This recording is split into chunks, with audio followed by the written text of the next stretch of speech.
This is a Big Facts Network exclusive. Welcome to the DJ Scream Show. You know who it is. I'm here with Markus Burns today on the DJ Scream Show. What's up, my brother? Welcome. How you doing? First off, I salute anybody coming bearing gifts. Dope hat alert. If anybody knows me, I have a hat addiction. So this passes, and you see, you got to understand the detail. That red bottom is serious. Yeah. That means he paid a little extra to get the red bottom. You know what I'm saying? So definitely salute on that, and I appreciate that. Yes, sir. Yes, sir. What's up with you, though? Nothing much, man. Here, creating here, man. Pushing my song, Think Twice. It's a record that I wrote.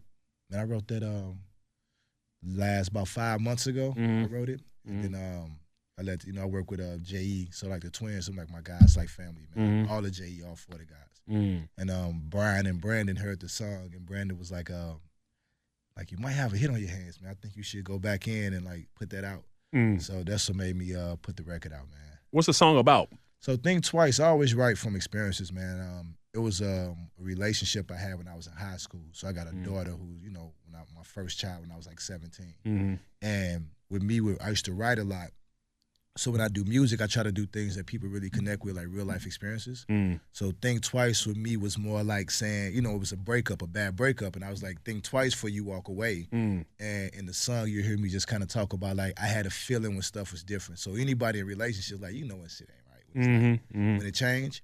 So I just wrote that whole song, man. And every time anything I write, I don't like to write stuff that's not believable to me, because I don't like to perform. Like I use my real name as an artist because I'm really like, I'm gonna perform, but I like to be performing stuff I really live and I'm really true to in a good way. So now you did something unique, man. You pulled up to the performance with your kid in your hand and perform. Like what inspires you to do that? That was dope. I love my kids, man. I think a lot of guys love our children and the world don't see that. And I feel like we I'm from St. Louis. We grew up, lived in L.A., Chicago, all that. We're not taught to articulate ourselves, and we're not taught to really show a softer side of us. But every guy know when you have a kid, I don't care how gangster you are, it pulls something out of you. So for me, I want my son around as much as possible. And when you got a job or a career, you can't take your kids to work. So I always told myself, anything that I had control over, my son need to be there, because that's energy, right? He need to catch that energy, see his dad be in business, and then in the day and age we're in now, he can look back and not hear nobody say your dad used to be or your dad's like, he see it. So that was really, really important to me, man, to do that. That's dope. That's dope. So you come from like the media world, you know what I'm saying, executive production. Which one were you doing first? Were you doing film and media first, or was it music first? So it's crazy. All my life I've been around music, man. I had a cousin when I was younger that worked with Luther Vandross. He actually started with Roberta Flack at Howard, was a drummer. And then he was there, him and Puffy and Anthony Anderson, I think all of them was there at the same time. And he left college to do Roberta Flack, and then by the time I got around, he was with In Living Color, the band In Living Color. Then he was with Angie Stone, Luther, and he went from drummer to stage tech. So he's always exposed me to the industry side of it. And I actually got a chance to be with him, Earth, Wind, and Fire, and there's a white band called Chicago. And they was at the Tweeter Center. I was with them there, and then I got a chance to go like meet them in different cities. So I've always written music. I had cousins, when you're in the neighborhood, everybody rapping and stuff like that. Then, so at some point I became friends with Murphy Leaf and the Lunatics and City Spike, being from St. Louis. Yep. So I always been around music. I sung at church growing up. I just never took it for real, never took it serious at all. Yeah. So what do you enjoy more? The music side or the media side? As a creative, man, I just I think it makes sense. I never graduated school, and it makes sense to me why I didn't graduate school. Who I am as a person, I get this. You ever play basketball? You forget everything exists, and when you walk out the gym, you realize, I forgot about all this stuff here. I'm a ball of energy. And for me, when something happens or if I'm sitting there, I get this energy, and I have to go, like, create something. So all is great to me, but I feel like I touch people more, and music saved my life. So I listened to like Tupac and Nas growing up. And I tell people I lived the life Tupac talked about, but Nas taught me how to think. So I was always one of the guys that sit there and just listen and analyze. It was a survival thing. So music was always like the one thing I thought, like, people don't understand movies all the time, but you can write a song and they gonna get it and it's gonna affect them just as quick, Do you think singing Do you think singing is a cheat code to getting women? Is it a cheat code? I think so, but it makes sense. Yeah. It's a cheat code for guys because a woman want to hear you say how you feel. They want to hear that, and most. But you're rare. I checked your music out. Like you're doing that, but like now the people singing is singing about sex and all rap, yeah. lyrics. You know, they're singing rap lyrics. Like they're not telling a woman how they feel. Right. Which is why I want to do that. Like me having my son, me writing stuff that's really, I got a song I wrote about. It's tough being a provider and trying to still love you the way that all these stipulations that come with you, and then go out in the world and be a king in an uncontrolled environment. That's a double role we play, and that's tough. And if a dude never say that to nobody, now I got to walk in the house and still be who you tell me I'm supposed to be, and you ain't acknowledging what's happening over here. And I do TV. I watch a lot of couples have issues because I can see like he's doing the stipulations that everybody say he should do when Sharon realized he messed up from having a bad day at work. So trying to juggle all that. I want to put that in music because back in the day, that's what they taught. They didn't talk about those particular situations, but it was substance. You really felt something. These dudes, Teddy Pendergrass was begging women back in the day. And we got such a disconnect right now that we all suffering from it. Everybody is actually suffering from that black man versus black woman stuff. Man. Everybody's suffering. Whole community. Our kids, my parents, you got old people dying alone because their child never got married and had grandkids from the love, and it it's because people can't get their mind right with each other. So I don't want to be a part of it any more than I already created or done my own Respect stuff. that. I respect that. I respect that for sure.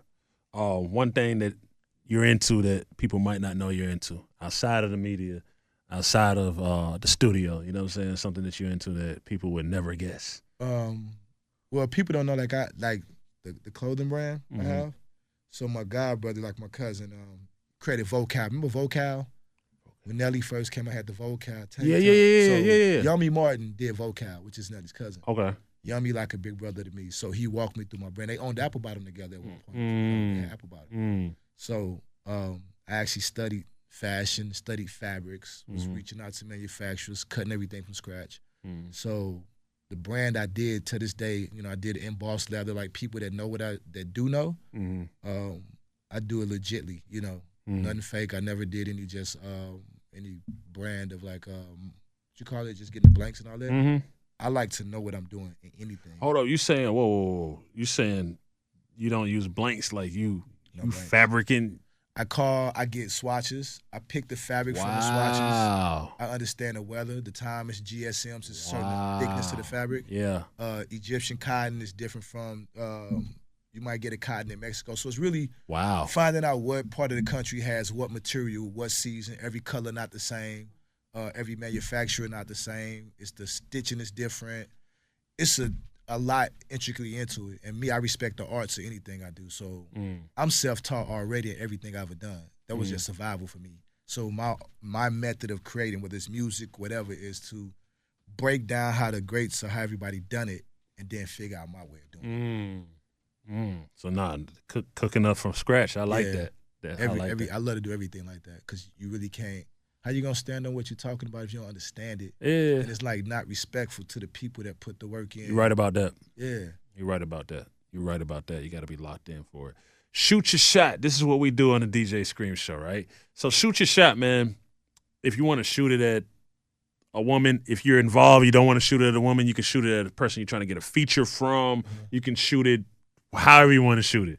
Okay. So shoot your shot right now on the DJ Scream Show to a couple people. So shooting my shot to anybody I would want to work with or somebody? Anybody you want to work with, or it could be somebody you want to get with, or it could be somebody you want to collaborate with any respect from the fashion world. Like now's the time to shoot your shot so that the person is going to see this on social media and be like, you know what, all right. Because shoot your shot has actually made some plays happen. Really? So now's your time. Shoot your shot. Oh, you know what, man? One person I always wanted to work with was I love Ty Dolla $ign. I love Party Next Door. Okay. Those are two guys. I love their music that I would love to actually work with. I think that'll be a great synergy. Yeah, I feel like that I gravitate to them a lot, and I party more. I gravitate to party, more than anything. Yeah. But yeah, them would be two cats I would love to work with, man. Yeah. And Ty, man, I think people, I just remember when Ty, like, I won't say just dropped. I just remember when I got hip to Ty. Ty had that summer. The summer felt so good. Yeah. Riding to that Ty. Yeah. You dig what I'm saying? Yeah. Like Ty Yeah. just puts that vibe music there too. Party, of course, too.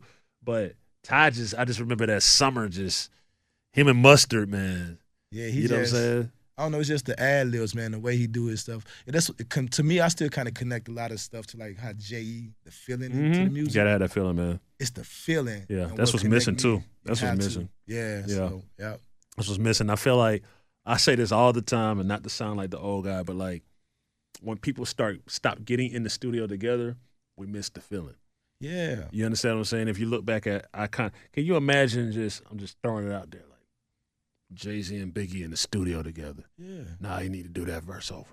The stories. You see what I'm saying? You know, I think for us, you know, I study history and stuff. For black people who, the things that we invented in music, I feel for our community when it all became a business. Yeah, You man. know, because you got a lot of people that, you know, we ain't got parents who growing up. I grew up without all that stuff, right? We ain't got daddies, so you still telling stories. You crafting stories that other people gonna follow because that's what raised us. So if you spiritual in any capacity, it's something missing when two people ain't getting in their room talking, working it out. That music gonna transcend into our community. So when it just become a business, nobody thinking, nobody trying to put messages in the music no more. It's like, I need a hit record and a check coming over here, but all these niggas or everybody else over here listening to it, and they zombies right now. So I feel like we miss so much. And then it's the stories that you hear. Like, I think we missing it right now in music. We don't hear who in the studio together no more. Man, listen, I have to dig for credits. I still want to know who mixed it. You see what I'm saying? Yeah. Like, I'm one of them. I'm a music nerd. Right. So my thing is just that I understand the business of it. Let's take DJing, right? When Serato came at first, I'm like, nah, man, I'm taking my turntables and my records. That was short-lived because it was eating up my whole check, right? So I did have to evolve into the digital world of DJing. But there's a way to find a balance between those. There's certain things I still won't do. Right. You understand what I'm saying? Right. Like, as a creator, there's certain, I feel like there always has to be a line that you draw where it's like, I won't go past this line. Integrity line. The integrity line. Yeah. And people will do whatever for Check. the check. And the check is killing us because the check don't go to everybody that really need it. Like, you know, I used to always look at us, and that's why I try to do music the way I do it. For every one of us, man, that's popping, I watch, you know, growing up in St. Louis and in Chicago and South Memphis and living in South Central, for every one nigga that was making it, it's like the rest, you screwed for the most part. And then what you got to live this life day to day to try to say that you this person, and it still don't work out for you. And I think, you know, who want to keep telling stories that are fruitless at some point, and then it still don't work out for you. You got an album of stuff that nobody ever bought, but you said a whole bunch of words that meant nothing. You know, so for me, it was like, you know, I don't want to do that. I hope whatever music I make is actually helping somebody think and understand. You know. Yeah. Speaking of that, so what's your take on the artists that sell their catalogs? To me, when I first heard it, I was just like, yo, why would you do that? But me looking at some of these plays that people are investing in bigger things, you need capital to go further in life, right? Right. And we're in a day and age where people are they tell you being risky, you know, move you further in life. So I think if a person has a team and is well thought out of what the future plan look like, because just getting the money, we gonna spend it. But if they say, hey, you take this $50 million for your catalog, I don't know the details of the contract. Do they still get to perform it and make money off of it? Right. There's a lot of if it's a lot of intricate parts, if those little pieces in there, like I can still perform it, but they own it, and I'm gonna take the $50 million, I'm gonna buy this property and land, that makes sense. But ultimately, I wish people ideally would be able to keep our own, you know, keep your stuff in the culture. Yeah. Because selling it to anybody controls the narrative for us down the road. Yeah, I feel like we're gonna wake up 5-10 years from now, and I think that it's always in your lawyer, right? So some of these people are selling, but they have a reversion, meaning it's coming back to them in a certain amount of time. That might be right on time. Right. You know what I'm saying? But I guess the fear of, and it's still a gamble, right? You own something, you sell it, and then you don't know what it might be worth. Right. These hip-hop records and hits might be worth billions instead which of they millions. normally are, right? Yeah. If they giving you $40 million or $30 million, your stuff must be worth billions. And then now, me being in entertainment and looking at contracts, the world is huge and people selling your stuff all over the world. And that's so you'll never know the budget for real. That's the sticker. Yep. That's the sticker. I agree. People are definitely not understanding that it's a worldwide thing. Yeah. Like I've seen just traveling abroad, like, hold up, this is worth more here than it is in America. It's just like whatever, but over here it's like, hold up, I'm undercharged. Like, this is different. I was in London in 2006, I think, and I went into a club, and there was a bunch of chicks, and I bought drinks for everybody. Mm-hmm. And I'm like, yo, we kick it. They sent me that bill. Every dollar I thought I spent, it was double, which means every dollar you make in London when you came back, it's true. I think 50 Cent did that. I think I saw somewhere he went to London. When you come back, your money double over here. Mm-hmm. £2. Every American dollar was like £2. Mm-hmm. Like, yeah. Mm-hmm. So, yeah, your stuff worth more. You just we're not educated like that. And we don't own a system either. So even trying to do it independently, if you don't have a method and a team, it sounds good in theory talking about it, but is it successful for you is the real thing. Yeah. No, that's facts. That's facts. What's one conversation that you had with somebody? Of course we know Jagged is, but what's one conversation that you had with somebody in the industry that you cherish? Like I can't believe I had this conversation with so-and-so. Man, I ain't gonna lie. I was in St. Louis one time, and I was at Dirty NT Studio. And I don't know if Nelly ever remember this, man, but my life was totally different than it is now. I grew up pretty much with nothing.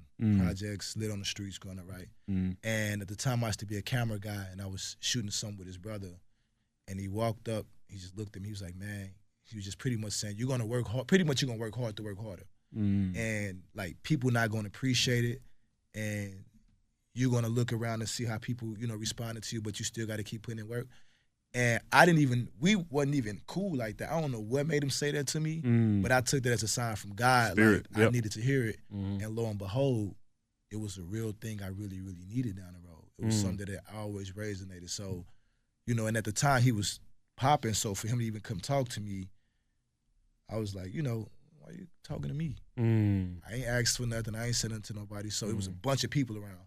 So that just I think the whole dynamic of the situation, and me just being back in St. Louis and who he was, everything played in one point that I just never forgot that conversation. That's dope. That's super dope. That's super dope. Have you been able to pay it forward and talk to like other young creators and get them game? All the time. Yeah. That's how I came up, man. I came up ear hustling. Like I told people, and I wrote a book. During the pandemic and I published it. And for me, survival was to listen to people and ask older people what to do. So raising myself was me going into the old head spots in St. Louis with the old mailman getting off work and tell him something was going on. Never told him it was my problem. I tell him somebody else. So by me learning how they gave advice to me, I worked in a juvenile detention center in St. Louis for like 3 years. I used to go in the school system, and then what I do outside of music with the media and stuff, everybody I hire, I have real life conversations with them. That's because hard. me hiring you for a job is one thing, but me being a black male showrunner in reality industry and learning the world, is not a lot of opportunity for us, right? So I do my due diligence just by explaining how I want you to take whatever I give you to outside of your life, outside of work. So what I could teach you in TV, and as your boss or leader servant, you take what I give you and you realize the work ethic I'm trying to get you should go in every part of your life. The way I want you to be professional. And then don't look at me, because I've learned how to be myself in every room. You got to learn how to be yourself in every room. So there's going to be some things about me that might look unhinged or rough, but I'm who I am. So I do. That's a regular thing for me, man, at all times. I don't care how old you are. I just got to see your positioning in life, and we could talk. That's dope. What's your biggest life lesson you would give to the people before we slide? Like, what's the biggest thing that you stand on in life? Like, I've been preaching a lot of compassion and gratitude, me personally, you know what I'm saying, lately. But what's that thing for you? I always tell people, realize that sometimes you're talking to a person that might lose their way. So what they telling you at the moment is just advice.